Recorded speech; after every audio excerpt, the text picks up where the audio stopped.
Please welcome President and Chief Engineering Officer, Salesforce, Srini Tallapragada. Hello, developers.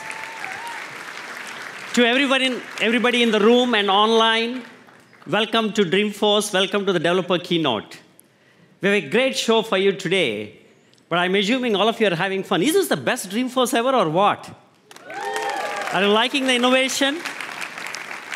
You know, we are here to talk about the future of development on the Salesforce platform. But before we do, I want to do one thing. I want to thank you. I want to thank every one of you for doing everything you do for the ecosystem, for our customers, for our businesses, and for our communities. This is a great ecosystem. Just look at these numbers. We have 14 million developers in the developer ecosystem, 234 developer groups across 62 countries. If you are a leader of a developer group or a trailblazer, can you please stand up and be recognized? Anybody here?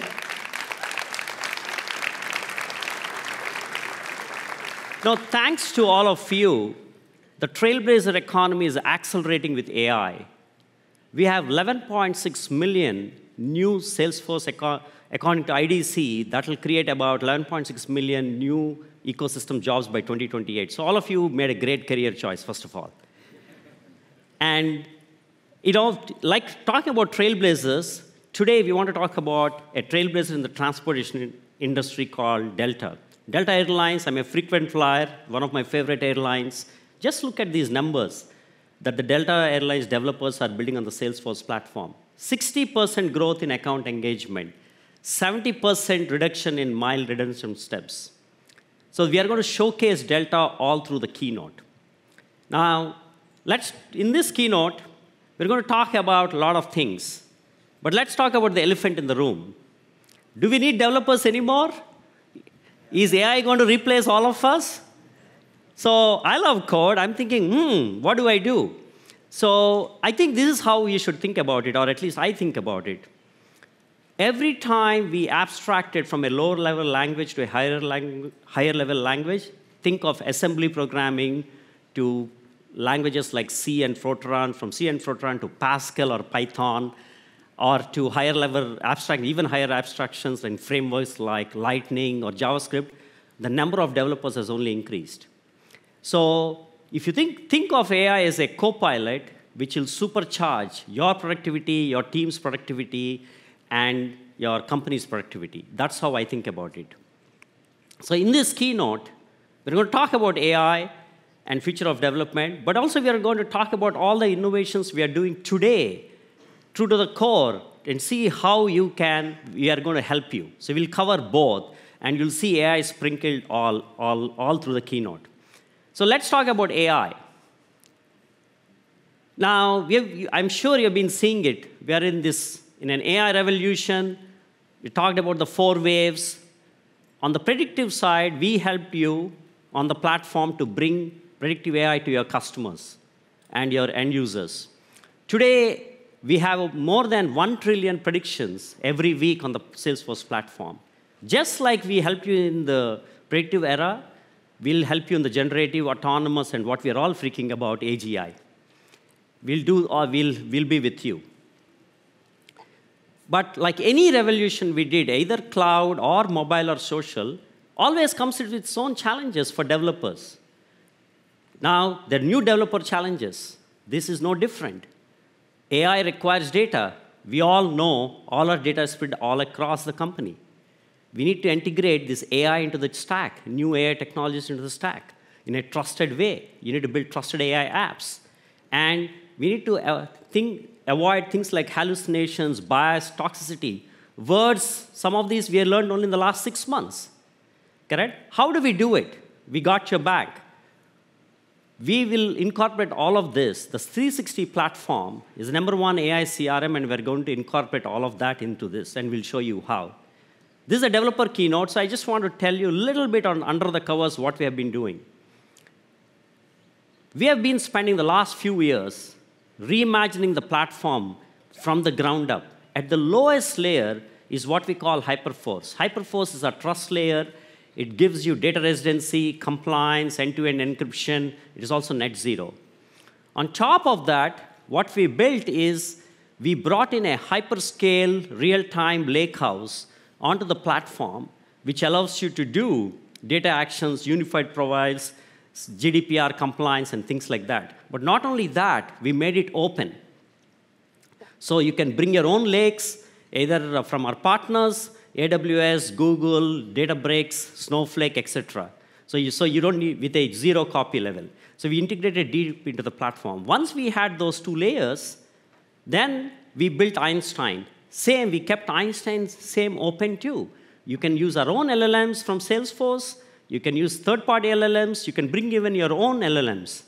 But we know the LLMs are not enough. So we baked in a clear trust layer where we can do secure data retrieval, dynamic grounding, data masking, toxicity detection, things like that.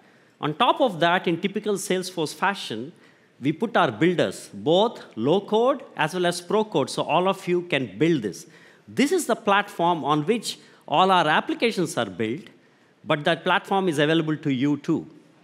That's how we are going to build this and empower you. So you may be thinking, before I build these applications, how do I design this new class of applications?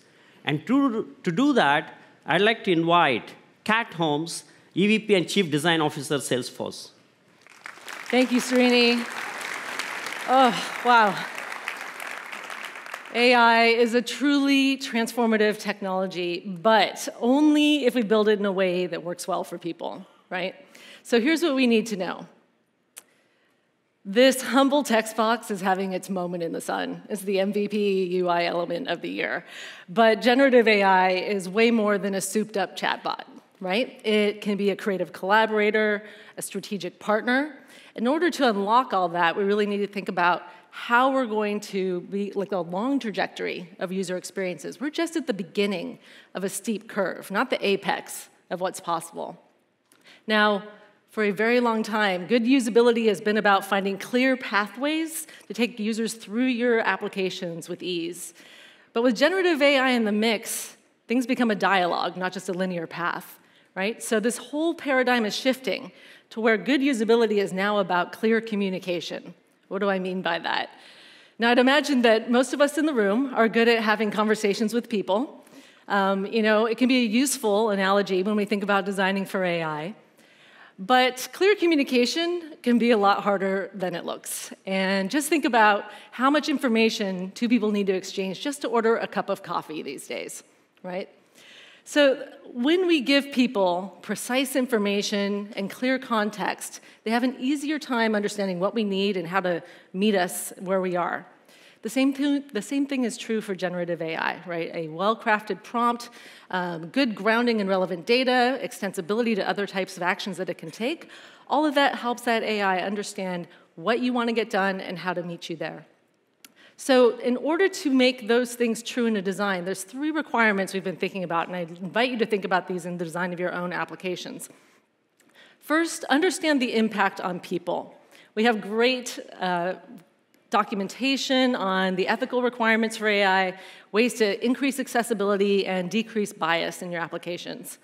The second, as you're designing your applications, think about how they're going to adapt and evolve. How are you going to iterate and continue to grow and shift the capabilities of your application as this technology continues to change? And then also our UI platform, we're strengthening it with more reusability and flexibility in our components so you can build faster, but also adapt as you understand what people really do want to do with AI. And third, and this is a mindset shift for most people, treating AI as a new class of users, right? AI certainly is not human, but it does have user-like behaviors. It needs to consume information and make decisions on behalf of people. So let's take a closer look at what it means to treat AI as a user.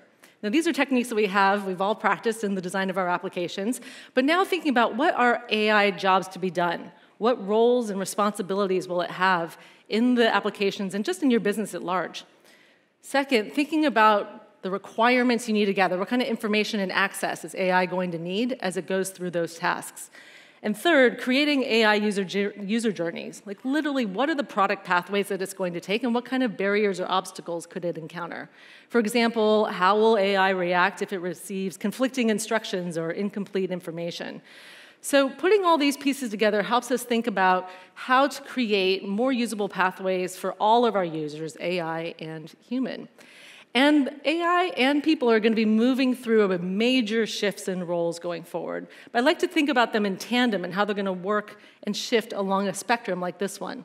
So on the left-hand side, as you're thinking about roles in your application that a person and AI together are going to take, think about, a person may want it to be a great go-to tool for mundane tasks or high-repetition activities.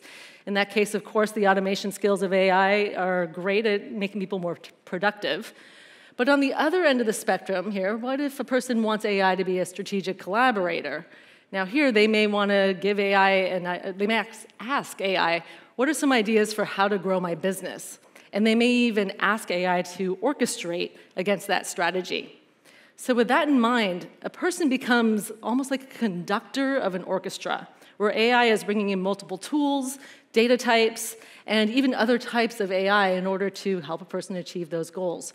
So as you're thinking about your application, where on this spectrum does your role sit, and how are you going to create an interface for the people who are interacting with these complex machines, how are they going to interface with one another? And speaking of interfaces, now I know everyone in this room has seen the Salesforce interface evolve a lot over time, and your innovation, your push on our platform is what's evolved and shaped our user interface in turn. Now, at this moment, when we're thinking about how we're going to meet people with these AI opportunities, your innovation, your ingenuity, and your imagination will be more important than ever, right? As we think about how we continue to evolve the Salesforce interface. And if we think in the beginning here, our interface really started with direct control over raw data. And that meant that users had to do a lot of manual work in order to produce meaningful actions out of that data, like closing a deal. And then with Lightning together, we created more flexibility in our user interface, which was great. It gave some abstracted control over data and put things in context of like a process or an outcome that somebody might want to achieve. But now as we move into this world of orchestration, think about how that interface needs to work differently. A person needs to be able to set a goal, needs to be able to set some kind of starting point for AI to work against, and then be able to monitor and adjust and apply judgment along the way as that action is executed. And so thinking about how an interface is going to evolve, this is the future of development and design that we're going to figure out together, because there's a whole lot of things we know and there's a whole lot of things we don't know along the way. And so it all starts with this new wave of generative AI capabilities that are coming into our platform, but also just really having a conversation and learning along the way. And now, are you excited to get into some code and to see how to put this into practice? Yes? Good? Okay, great, because we have Avantika Ramesh, who is our Director of Product Design, Product Management, and Einstein, who's going to show us how. Thank you, Avantika.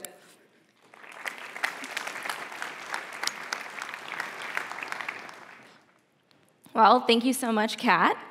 Honestly, it's so exciting to see the curiosity and wonder in this room as Kat unveiled the future of design and user experiences at Salesforce, powered by AI. Now, I'm here to take you all a layer deeper and show you how we're infusing generative AI all across Salesforce. Now, I'm sure you all heard about the latest announcement about Einstein 1, the Copilot, and the Copilot Studio on Tuesday and all across Salesforce.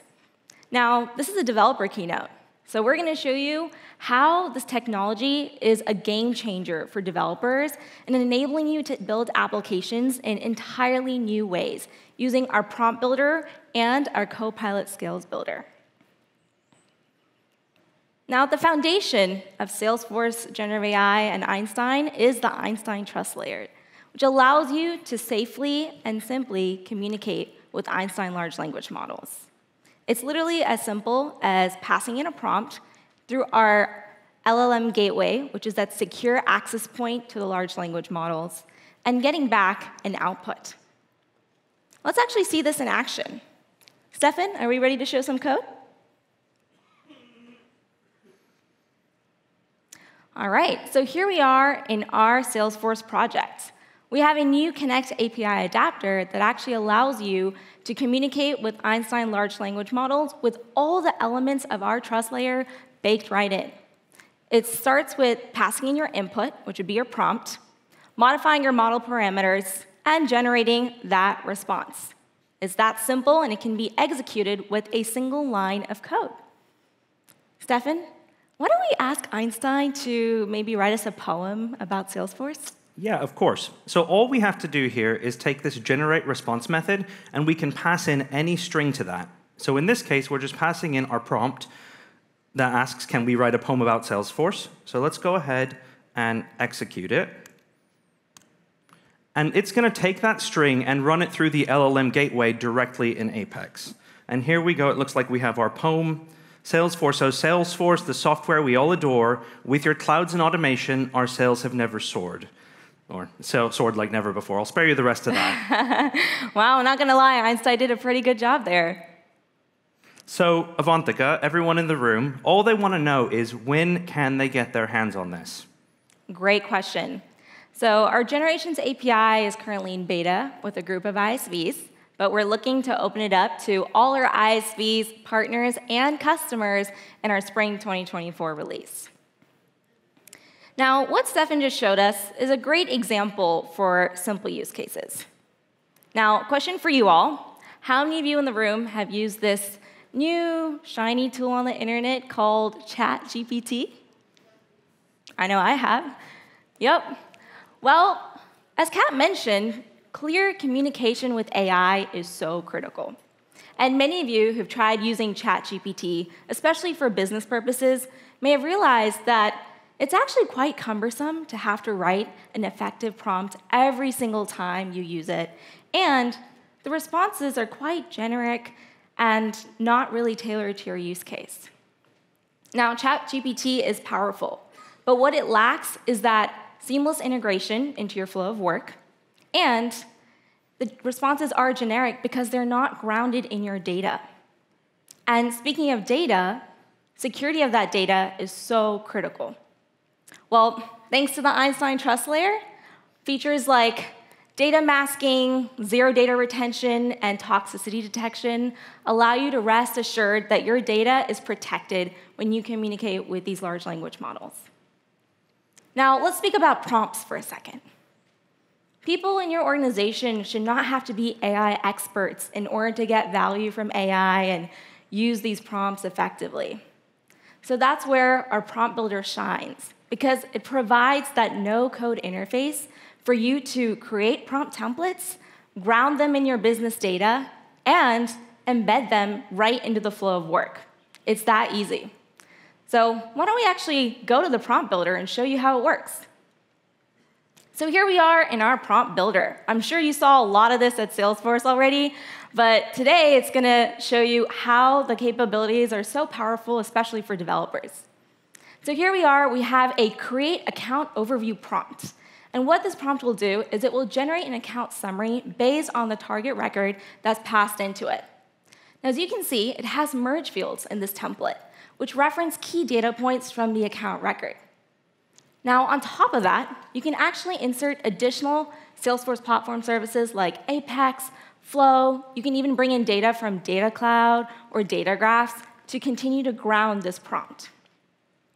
Now that we have our full prompt, we actually provide you a playground to simulate this prompt. Let's go ahead and simulate it on a sample record and hit generate. Now you can see the prompt being compiled and the response being generated in real time. And there we have it. So let's zoom into our prompt. What just happened here? Well, we resolved all our references to the account record, and we brought in all the data from the flow. And then on the right, by the way, this is what got sent to the LLM. This is our response. This is what you get once you send that grounded prompt to the large language model. So I know what y'all are thinking. This is so cool, but how do you do this in Apex? Stefan, take it away. So in the exact same way that we use that string to call the LLM gateway in the last example, we're going to take this create account overview prompt, and once again, we're going to use a method 2, just pass in the name of the prompt and a target record ID. Now, when we execute this, all we have to do is send that to Apex. It's going to run through the LLM gateway, and it's actually hydrating that prompt on the fly. So it's masking the data, sending it to the gateway, bringing it back, all right in code. So what we have here is our response. We've been able to take that, take the record, and get that right back here, which means we can use it anywhere that you can use Apex. Wow, that's powerful. Well, you said we could run this from anywhere, right? Can we try writing this from a Lightning Web component and show what it looks like embedded into the flow of work? All right, so here we are in our account overview page. And what we're doing is we're using the prompt template that we built before, along with the context of this record, to generate this account summary. It was that simple to build a powerful generative AI application using the prompt builder and embed it right into the flow of work. Now, what you all just saw is generative AI. But what happens if we move to the future? Autonomous AI. Well, this is where our Einstein Copilot comes into play. From a library of actions, like flows, invocable actions, even MuleSoft APIs, we have an AI orchestrator that can intelligently assemble the right sequence of actions to call based on a given task. Let's actually see this in action. So here we are again in our Salesforce project. We have a similar method, but now what you'll notice is instead of passing in a prompt, we actually pass in the task at hand in the request and a Salesforce record ID. Now, behind the scenes, when we execute this method, the AI orchestrator is able to figure out the right sequence of actions that we need to invoke in order to generate this response. Now, as we can see here, we generated our summary, and we can see the steps it took to get there. We started by querying a record, making a call out to invocable action, calling out to an API, updating a record, and finally generating our summary. And there we go. We built our first autonomous AI application. Now, just like there's going to be a market for prompts and prompt templates and generative AI applications, we're going to see a new market for skills and actions that power the Einstein Copilot experience. Now, that's a sneak peek into all the cool innovations that are coming out in our spring 2024 release. Honestly, I can't wait to see what you all innovate once you get your hands on this technology, and most importantly, how you all use generative AI to build cool new applications. So thank you all so much, and back to you, Srini. Thank you, Avantika. What you have seen Avantika's show is how AI is changing what and how we build. From structured UI to conversational UX, structured data to LLMs, apps to skills plus orchestration, and we'll see in the keynote later on how you can use your own developer tools to like AI assistive developer tools. But we also said we'll not only just talk about AI, we'll also show you what we are doing currently in automation and UX. And to talk about what we are doing in automation, please welcome Adam White, Senior Product Manager, Flow. Thank you very much. All right. Thank you so much, Srini. So I got to say, as a former partner and architect who was just obsessed with building flows and invocable actions to help those flows, it's just wild that I'm up here sharing all the latest flow innovation that I seriously wish I had when I built flows. Today, you're going to see how flow is not only going to make your life easier, but also the life of your end users. So if you haven't noticed, each release, we've been making flow more powerful and extensible. And as a result, flow has become a fantastic tool for developers. Just look at these crazy numbers. 226 billion record-triggered flows run every month, 38 billion monthly invocable action executions, and 1.2 billion screen flows every single month. Crazy. But let's get back to the Delta story. Now, Delta's in the process of reimagining their business offerings with an enhanced SkyMiles for Business program. It's a program designed specifically for small to medium-sized businesses. But they have the challenging task of bringing over all their customers over to this new program. Let's see how they can use flow and automation to help all those customers join that new program. All right, so our journey starts, as you might expect, with a flow. We know there are a lot of flow types you can choose from, like screen flows, record-triggered flows, scheduled flows, and now you can even choose data cloud-triggered flows. But I think we should let AI choose for us. We need to let AI create a flow for us that automatically creates a flow that reminds our contact to sign up for the new program whenever they create a new booking. It uses a large language model to determine the right flow type and elements we need. And here we go. But, Stefan, I think it's missing something. What is it missing? Maybe custom error messages coming this release? Yeah? A little clap? Yeah? OK. We need to create a custom error message that prevents our contacts from being emailed, but they've actually opted out of email. We can have our error message appear in a toast or in line next to a specific field. And because we're in Flow, we support variables and custom labels, ensuring that these are going to scale. All right, so next, we know that Flow has a rich action framework that lets you enlist the help of Apex with invocable actions. But we wanted to make it easier than ever to call out to external systems, which is why we've been working hard at a standard call-out solution directly in Flow Builder. So the first step in our process is we're going to select our name credential. This is going to automatically generate the external service for us that we need. Next, we'll select our method. For this, we'll select get, but we also support get, post, put, patch, and delete. Then we'll select our parameters, which is going to be our SkyMiles account number. And after that, we'll select our data type, which is an integer, and we'll note that it's required. Now, next is probably the coolest part. We can provide a sample JSON response to automatically generate the data structure in our flow. This is going to set up a custom data type called an Apex-defined type for us. So we'll hit done. We'll save it. Now we can provide the input from our flow into our action. Now, the most important part here is that even though we're setting this action up in this particular flow, we can reuse it as an invocable action in any flow in our org and in Apex, further showing just how much we care about extensibility. All right, so we've got the data back in the form of an Apex-defined type, but we still need to get it into the format we need to update Salesforce objects. We're going to do that with our brand new transform element, going beta this release. With our transform element, you can take complex nested data structures, like from our callout, and map it over to our target, which could be another Apex-defined type or another custom object, standard object, whatever you need. So our goal here is to take all the results from our callout, which has our mileage information and our contacts, and map it over to contact records so that our account manager has the most up-to-date information before they ever hit the first screen in our flow. So now that we have our fields mapped, we're good to go. All right, so we have that data back. We're good to go on the data front, but we still need to let our user interact with all that rich data. Now, we're going to do that with the power of my team's magnificent contribution to Flow this year, reactive components, now GA. So let's check out the first screen in our flow before reactivity. We have a high-maintenance LWC that really wasn't very reusable outside the context of this flow. Are we ready to show them what this looks like with a little bit of reactive components love? Yeah. All right, boom. There we go. Now we can use modular LWCs combined with our team's standard components to accelerate development and ensure everyone on the team can contribute to this flow regardless of their skill level. So if I drill into my slider component here, I can have it influence and affect every component on the screen just by referencing it in the builder.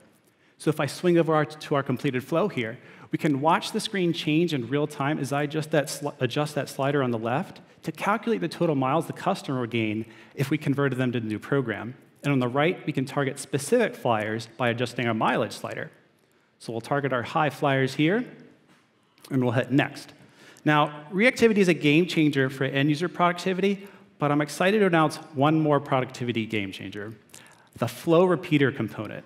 With the flow repeater, the account manager is going to be able to add and remove as many membership records as they need, all on a single screen. No more bouncing around between screens. How awesome is that? Yep. And we're done. Like, how easy was that for our account manager, right? So you just saw how easy it was to integrate external systems and create rich, dynamic UI. I cannot wait for you all to see how powerful Flow has become. Back over to you, Srini. As we said, our promise to you is we'll continue to invest heavily in our current technologies, automation, as we continue to invest in AI, and you see these are some of the innovations in Flow. And similarly, all of us have huge backlogs. We have to deliver applications, and the area we want to dig in deeper is UX and everything we are doing there. And to do that, please welcome Alba Rivers, Principal Developer Advocate, Salesforce. Take it away, Alba. Thank you, Srini, and hello, everyone. I love Lightning, and I spend most of my day creating Lightning web components. And I'm sure that many of you here love Lightning too, because look at that number. 1.4 billion Experience Cloud page views monthly. It is incredible how much you have accomplished with Lightning so far. And to continue helping you with that, in the last months, we've prioritized features such as experience delivery, dynamic components, custom property editors, and more.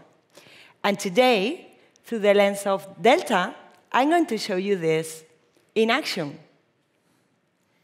SkyMiles for Business members can access Salesforce data from anywhere thanks to Experience Cloud.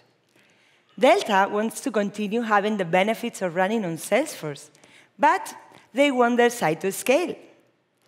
And that is where experience delivery comes in. Experience delivery is a new architecture that will enable server-side rendering. It will allow you to deploy your LWR sites to Hyperforce, and it will bring you around 30% of improved load times and maximize scalability. To set it up, all you have to do is make sure your components are server-side ready and update your site settings. So let's go back to that site and get it published. By clicking on Publish, your metadata will be packaged and optimized, and the site will be automatically provisioned. There you have. Quick and simple. Back in the site, there is an Aura component that Delta wants to migrate to LWC. And they can finally do it thanks to your #1 requested feature, dynamic components.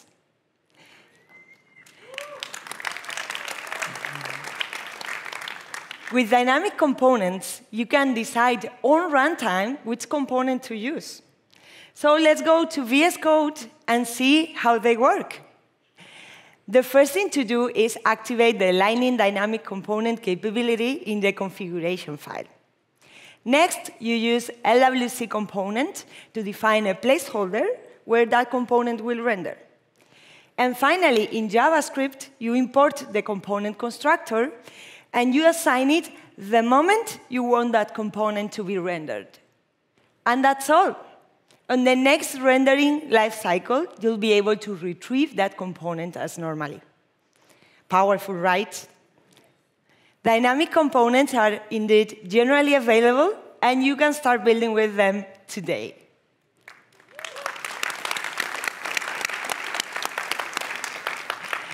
Now, the Delta Experience Cloud site has a lot of custom components. And Delta wanted to include as much reusability as possible. Look at that configurator.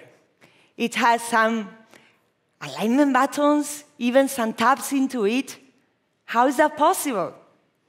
Well, thanks to custom property editors. Yes, custom property editors are now also available in Experience Cloud.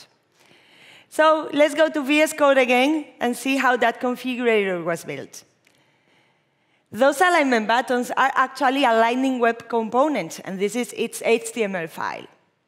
On the next tab, we can see that component being imported as an editor in a configuration file. This makes your components completely customizable by your users, and of course, developers, it saves you a lot of coding time.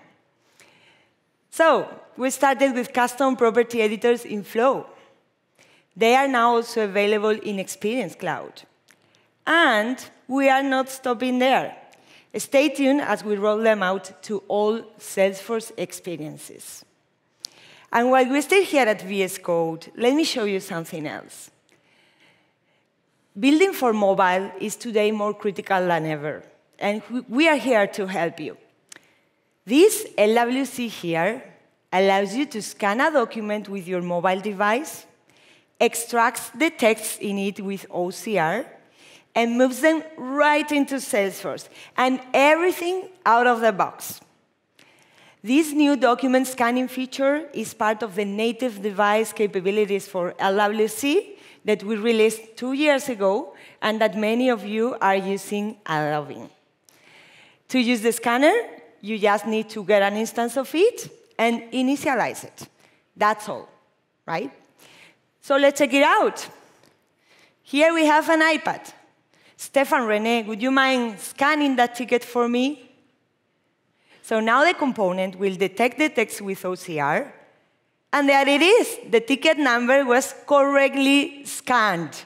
How much functionality with just a few lines of code. So these were just some of the features that will help you create incredible experiences for your users. Make sure we'll continue innovating for you. Thank you, and back to you, Srini. I think you saw amazing innovations in the user experience. The next topic we want to discuss is DX. One area I'm very excited about is using AI in every aspect of the development lifecycle, from build, test, scale, operate. And to do that, please welcome Chris Peterson, Senior Director of Product Management, Apex. Chris.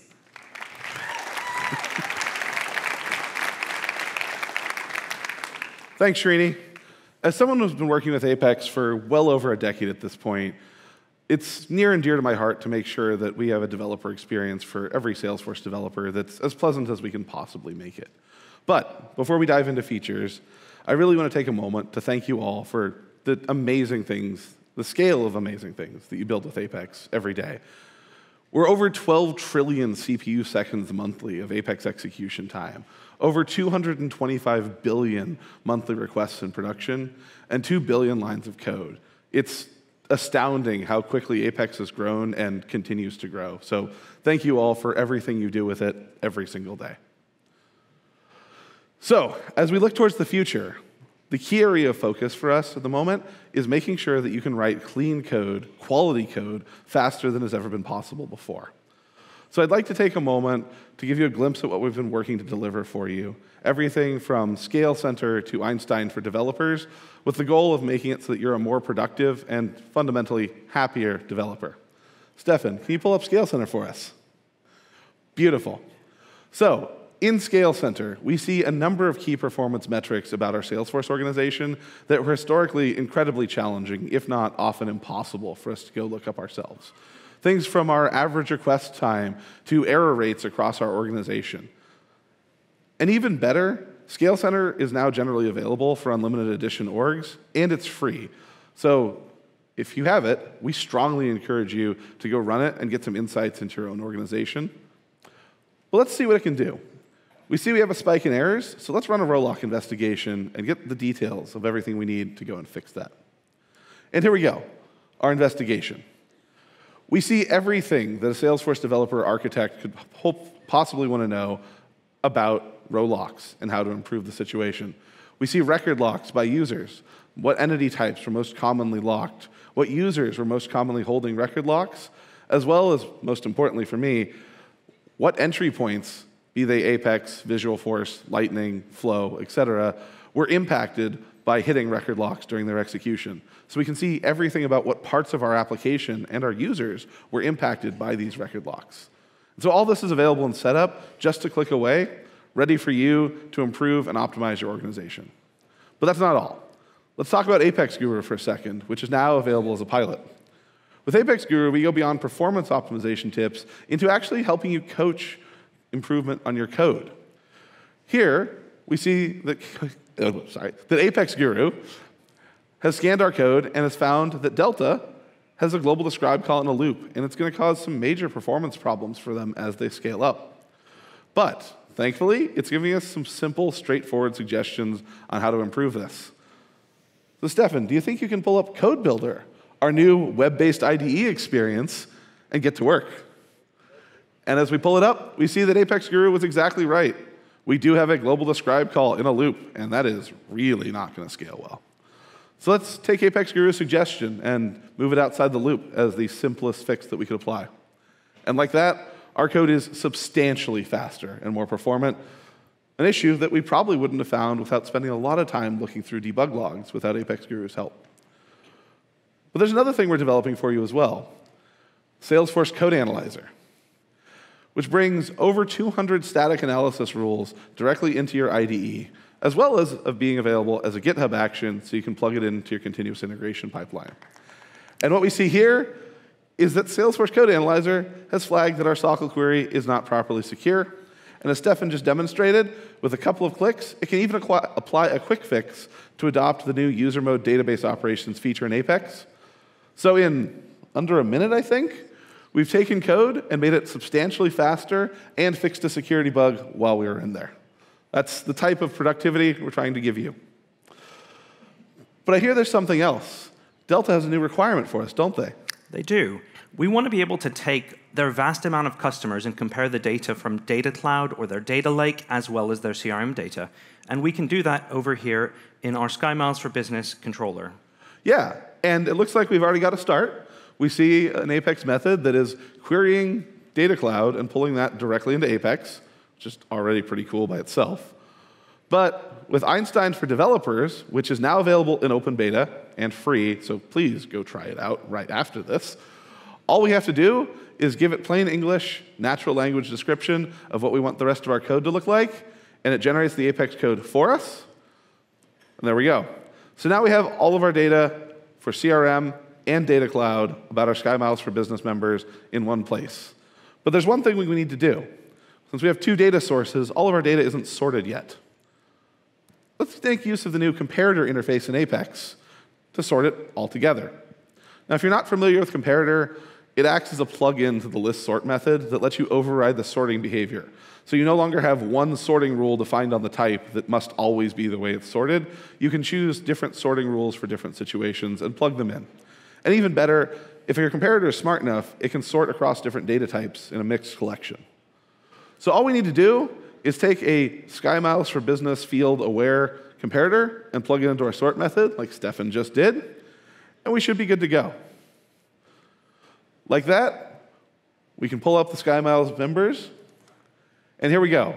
CRM and Data Cloud data all together, all sorted in one place, ready to go. So these are just a few examples of what we're delivering for you, but we hope that they make your life as a developer simpler, more productive, and give you some time back in the day that you don't spend on boilerplate code and typing out solutions you've written a dozen times before, so that you can solve some actually interesting problems. Thank you very much. Thank you, Chris. Thank you, Chris. Yeah. Let's give a big hand to our demo gods, Chris and Renee. I think what you have seen, by the way, what you have seen in Scale Center, Apex Guru, our Code Analyzer, Code Builder, and all of these, they're all powered by our own Salesforce large language models.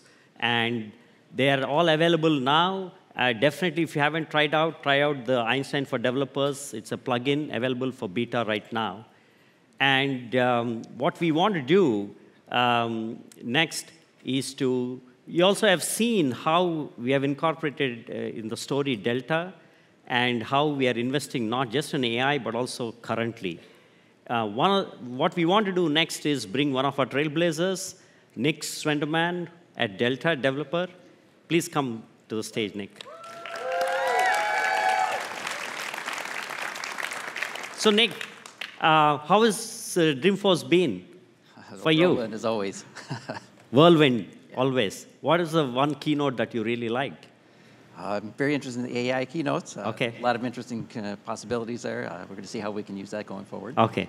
So how are you using Salesforce to deliver success for Delta? In a lot of ways. So as we launched our product. Closer. Oh, yeah. There we go. As we launched our product, we were looking at ways that we could enhance our existing loyalty program and make it better. So we had a few key things that we needed to do. We needed to take some of our data that lives in Salesforce today and make sure that it stays there. We had too much applications before that were moving data in and out of the platform. We wanted to stay there. We wanted to give our business clients the opportunity to modify data there where it lived and modify the system without having to involve IT. And finally, we needed to tie it into our Delta system. So it was really, instead of it being a siloed application in Salesforce, it was richly tied back into the Delta ecosystem. So there's a few key tools that we used out of Salesforce to do that. Experience Cloud allowed us to build components that are reusable across the application. They offer our business partners the ability to update properties so they can modify things on the fly. And it also ties us back into APIs that reach into the Delta system to be able to make updates in real time. We used our component builder to do that. We used our CRMA to be able to build live reports. So I think it's some of the best reports we've ever had in our system. So they're good looking, they're highly interactive. You can drill in to see data, so our travelers can see where they've flown, drill in to see where their travelers are flying, see what kind of points they're earning or miles they're earning as we go forward, and really get a rich data experience that way, better than I think we've had in past years. We're also using the authentication services in Salesforce. It allows us to tie back into Delta.com using our SkyMiles ID and password. So our users that are using SkyMiles today in Delta.com use that same ID and password in our new system. That allows them to have a rich experience. They don't need to learn new IDs and passwords. They don't need to keep track of where they've logged in. Once they've logged into one system, they can seamlessly move between the two. So that's some of the key parts. Wow, no wonder you're a trailblazer. So what are you most excited about future of development and Salesforce on the Salesforce platform? Well, I think I saw a number of things here today that looked pretty interesting. Just talking with Chris a little bit about Scale Center, it seems like it has a lot of potential for us. And so there's a number of things that I've seen throughout the conference that I can see us potentially using as we go forward. But mostly, I'm excited to launch this product that we've been working on for the last year. It's a new reinvention of our Sky Bonus application, which is a loyalty program for small to medium enterprise clients. We announced it in July. We're launching this fall, and it's based on feedback from our customers, looking at what are some of the key pain points they had from our existing application, trying to make it better. One of the biggest things that we're addressing with this is moving from a points-based system, which was locked into that old application, to a miles-based system. This way, our travelers going forward can use miles to redeem for travel. They can use upgrades, a host of other things that are all available on Delta.com. So it's a key feature also, miles never expire. So it's something that I'm hoping all of our small business travelers can use. It's available to anybody who has a minimum of 5 travelers annually can use this program, and it's over and above what their individual travelers are earning through SkyMiles today. So it's kind of a no-brainer. Wow. That's awesome, Nick. I heard you also have a surprise for our guests today in the room. We do have a little surprise. So somewhere in the room, two someones are getting a pair of round-trip tickets domestically to anywhere Delta flies. So I think... So please check under your seat. Take a look at your seat. Maybe 2 tickets. If you find an envelope, please stand up.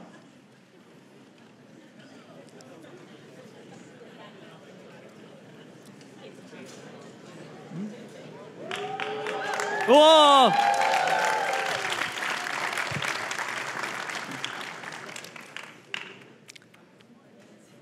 Maybe somebody who's left early.